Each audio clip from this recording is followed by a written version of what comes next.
Are you ready for some story time? Story time, New Capenna edition. Yeah, that's right. We are here with episode 1, Homecoming of the Streets of New Capenna Story. I'm going to get into bed with my little glowworm and hold my glowworm as you tell me the story. That's weird. I don't know what you're talking about. Google it. 1980s glowworm. What? Who remembers these glowworms? You all know what I'm talking about. Glowworm. It was a glowworm. Okay, yeah, this is the whole thing. There he is. Whoa, no. No. And he glowed. No. And you held him and he glowed and he was a worm. Yeah, he glowed because he's possessed. I loved that thing. And it's so strange because back then it wasn't like, here's toy X, Y, and Z based on these other things you consume as a child. Like, Megan's just zooming in on his eyes. At this.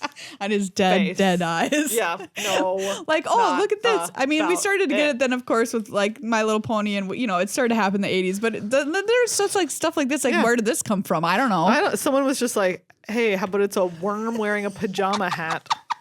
Anyway, that's what I'm holding when you tell this story. So just imagine it looking at you while you tell this. I'm really upset. Yeah, come here, Mr. Worm. Okay, this story starts with Elspeth's death back during Theros, original Theros. For those of you who don't know, maybe you've started playing since original Theros. You remember our original gods of Theros, the 5-color ones. There was Heliod, god of the white color pie. The sun.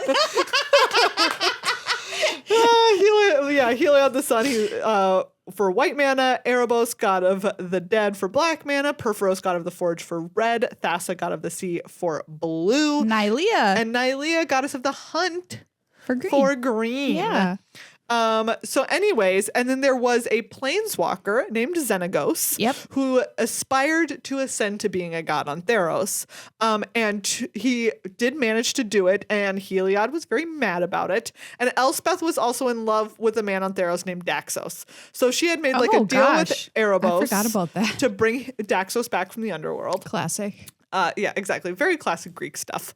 And also Heliod was like, hey, you need to take down Xenagos. Like, will you take down Xenagos? Will you be my champion? And Elspeth was like, it's always a bad idea to make a deal with gods because they're notoriously fickle in Greek worlds / on Greek-inspired planes. Oh, yeah. But yes, I will do it. So she takes his spear and she kills Xenagos. And then Heliod kill Elspeth because he's fickle and that's how gods work. And he's like, I don't want someone thinking that they can kill gods and go, unpunished for it. Oof. So we open on Heliod just big time stabbing Elspeth with the spear. No! Very sad. It is sad. Like Ajani is there in the distance with the battle and he comes and carries her out of the temple of the gods. Because apparently if she had died in the temple of the gods, she would have just dissolved. Instead of gone to the Underworld. Anyway, so he brings her out so that she can die, go to the Underworld. We have Theros beyond death. She rise. Yes. Okay. She escape. So I don't know exactly why that is here in this story. Perhaps it will play in later in the chapters of New Capenna. Okay. Or maybe it plays into why Elspeth is going to New Capenna in the first place. But that's where we start. And that's, that is important backstory for Elspeth. I feel like if you want to learn about a person, you should learn if they've had a death experience. Have you been dead and lived in the Underworld for a while? It seems pretty pertinent. It seems important to tell someone. All right. Then we meet some of the Maestros. We're at the Maestros Museum, which is kind of Xander's headquarters. And Xander is there and he's kind of just doing a little painting. And he's like, I'm old and I'm not good at painting, but I like painting and that's enough. And I think that that's an important lesson in this story. It's like that image that people share the video from Fred Rogers where he's drawing a house with some crayons and the caption is like, it's not very good, but that's okay. I like to draw. Exactly. That is exactly the energy of Xander in this. Wow. Okay. Mr. Rogers Xander parallel? Didn't think I'd get that today. Exactly. And he's up in the Maestros are up in Park Heights, which is way up in the sky. So New Capenna is, as we all know, sideways stories from Wayside School. Yeah. Vertical City. It was It was supposed to be long, but instead it's straight up. They just turned it on New its Capenna side. was not supposed to be long. It once was a plane that was long. It used to be a Now strip it's mall, not, but now now it's it's a tall. skyscraper. I'm just saying that we don't highlight the parallels between Sideways Stories from Wayside School and New Capenna enough for my taste. All right. Anyways, he lives up at the top. Okay. There's clouds. It's So there's a beautiful Maestros museum. The Maestros are at the tippy top. That's pretty sweet. They're up at the top. And his like right hand man is here also, and Hello, who's also a vampire. Yes, so cool. And it's actually like really, it's very nice, right? Because Xander is like this big crime family boss. Yeah. And you would think he'd be, right? It's always the portrayal of like kind of like a ruthlessness And about it, right? They're all demons. So exactly. you're like, They vamps. vamp demon, no less. And so, and Hello is like kind of late, and he's like, I'm so sorry. And Xander's like, I literally don't care. He's like, it's fine. Take whatever finger you want, boss. He like, yeah, and Hella's like, I'm sorry. And he's like, you weren't late. You just gave me time to appreciate the new landscaping across the way. Xander. And so balanced. And Xander's like, really just like, stop. I don't care. And Hello is like, okay, I was just down in the Mezio, which is kind of the middle, obviously. Yeah. Mezio, which is also the cabaret spot. And he's like kind of, listening around down there. Oh, there was also a part where like Xander's like, you were in the Mezio, and Hello was like, how did you know? And Xander's like, I know everything, but the truth is that he can like smell the different parts of it, like of the Mezio. He's like, oh, it smells like Weird. open markets and incense and all this other stuff. Anyways. Vampire knows. Yes. He's like, okay, you have a new job. And in order to get you ready for your new job, come over here and stand on my little tailor's pedestal. And I'm going to give you a new outfit. Oh, this is great. To help you blend in because you're going back down to the Mezio in a disguise. I knew right? I liked the Maestros. Exactly. It's great. And he's just like, and so literally, Xander is like this big lord of the Maestros. And here's his right-hand man on his little like tailoring pedestal while Xander gives him an outfit. This is the kind of crime I'm into. It's so good. And then he's like looking through all of these like different things that he's like poison rings, obviously. Ooh. And like there's like these cuffs that they can put on that like silence the sound of magic. So it's like a silencer for a gun, but instead it's just magic. But they're silencing the sound of magic. What does it sound like? Wind Yeah, chimes. I have no idea. So they are also, while they're doing this, they're talking about a new person in town who is called the Adversary. Did you hear about the Adversary? Which we all know is Obnixilis. Yes. But the Adversary is recruiting people to his cause by being like, you can have unlimited Halo. And they're talking, and Xander's like, the real reason why he's able to come and cause a disturbance is because Halo is in short supply. It's been dwindling for forever. Yeah. And so the Adversary isn't the true problem. The true problem is the root of it, which is The scarcity. the scarcity of Halo. Does and it say where they get it No, or how they get it? they have not yet said it, but there's more of that in a plot point in a little bit. Milking. Or sweat. Hey, Angel sweat. Come to my club and drink some angel sweat. Anyways, so he's like, okay, you're gonna go down to the Cabaret are having a big party called the Crescendo. Great name for a party. Great name. You're going to go down there and, gather some information. And then Hella's like, that's what the Obscura do, but fine. And then, so he's finished giving him all of his like new outfit. And at the end, he like gives him like a ring to add to it. And then Hella's like, what does this ring do? And Xander's like, it looks terribly fashionable. Wow, incredible. So anyways, and they're mostly talking about how Xander's worried about the power structure of New Capenna shifting around because of this short supply of Halo. I've got to say, I didn't expect Xander to be so chill because in his portrait, he looks very creepy. He's super creepy, right? He has these like big horns. Yeah. He's holding this big sword. And we also know that one, back in the day, before he became head of the family, he was an assassin. Because earlier he does some reminiscing about like, if only I had the good old days. The good old days. If only I had like all of my youthful strength from then and everything I know now, I would be a top-notch assassin. Wow. And also it turns out that he's like compiled these books, the remaining histories of the founding of New Capenna. Oh. And so we know that he made some kind of deal to become a vampire because he's been alive since then, but he doesn't really remember it. Anyways, and so he puts on his very special museum gloves to look at the old texts and is looking through these old texts. And we don't know what He can't remember how he got vamped? I think he remembers, but he can't remember his time before that very well. Oh, sure. All right, now we head down to the Cabaret. To the crescendo. Exactly. Jetmir is sitting there with Ginny Faye, who it turns out is his adopted daughter. Cute. And Ginny Faye and him, he's like, there's a party going on right now. And she's like, I'm more worried about the crescendo, and we need to be planning for the crescendo. And he's like, don't worry, it is going to be a bomb party. And he's like, did you invite all the families? Did you invite the adversary? And she's like, yes, I haven't heard from the Maestros, and I didn't invite the adversary because he's not worth inviting. Ooh, shade. It would be showing him respect he does not deserve.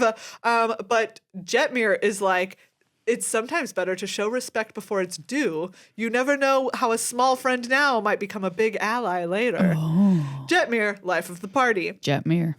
Anyways, and Ginny Faye is like, this is going to be like the best crescendo ever. And we are going to be at the top of the pack when we reveal the new fountain. It is some kind of fountain of Halo.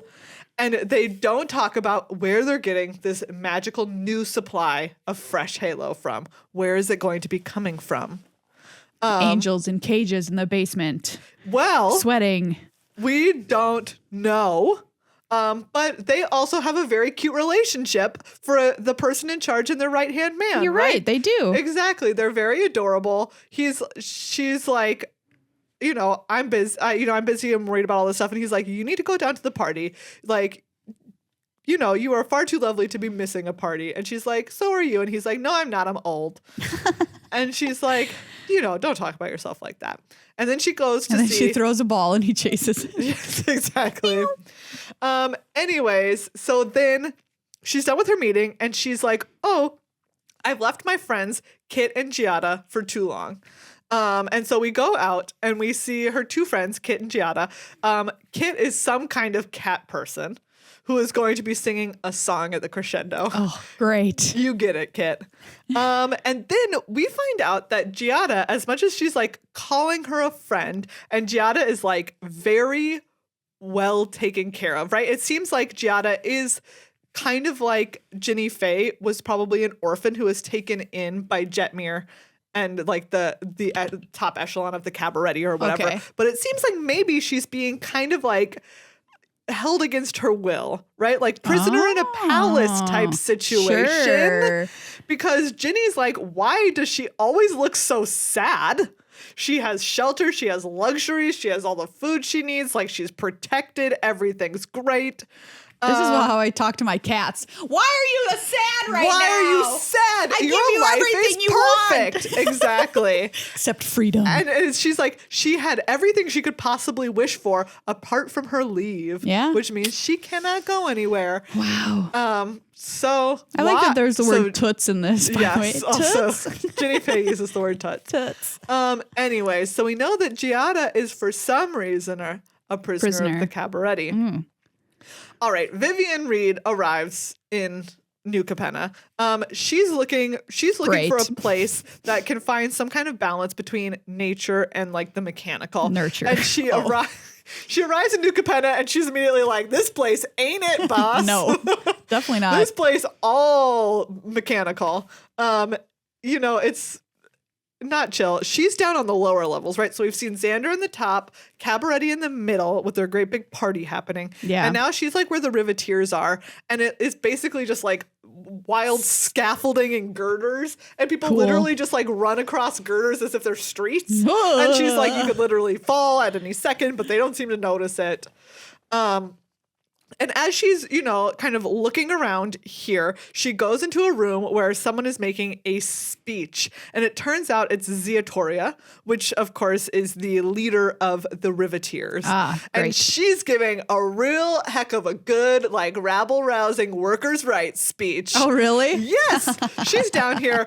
We are not to take orders from the people sitting in the estates that we built, sipping the halo that comes from our stores. Ooh. And people are like, yes. And she's like, the Cabaret demand too much for the crescendo without spreading the benefits. The brokers just come down here on our streets. The obscura are lurking among us.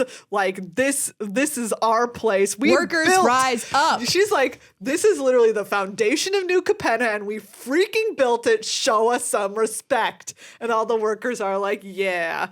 And so Vivian is like down there listening. And when she's approached by a planeswalker who we do not know the identity of because they're wearing their full-on New Capenna outfit, including like a fedora, right? And he's like, oh, she's like, you're not from here. And he's like, you're wearing clothes from another plane. And she's like, oh, you're like a planeswalker not from here. So she follows him. And she's like, interesting.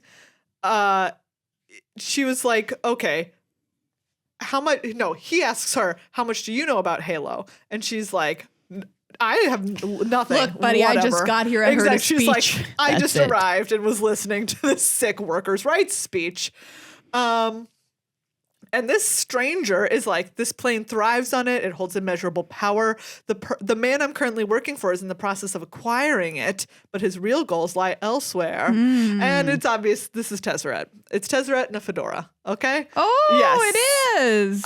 And he's like, come along, then Urabrask will be eager to meet you. Urabrask, of course, being our praetor friend. No, and Vivian is like, she's like, I have heard enough. I've never met Tezzeret, but boy, word on the street about this guy is bad. But Vivian is not one to back down from a fight, or in this case, a detective mission, because she's wearing her detective outfit.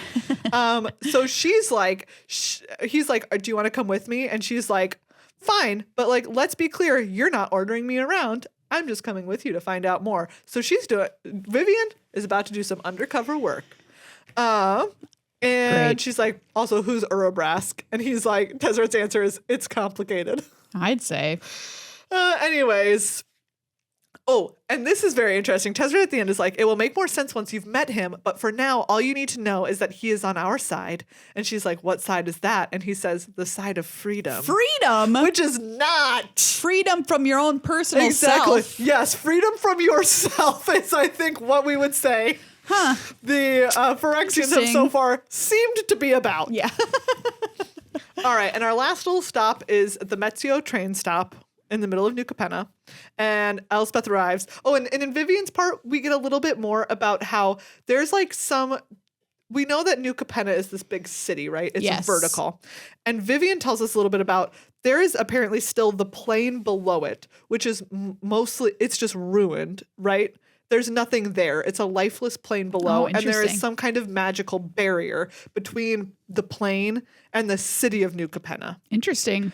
And that's all that we really know. Okay. So there is like an old Capenna, I guess, for whatever else you want to call it. Yeah. That's like somewhere way, way, way down there. Interesting. And forgotten and abandoned and like a desolate wasteland. So is what it kind of sounds like. But it's not like under dirt and stuff. It's just under a magical barrier. There's like a magical barrier. It's like the plane and then a magical barrier and then New Capenna. I was like, oh, it sounds like we should do some archaeology, but no.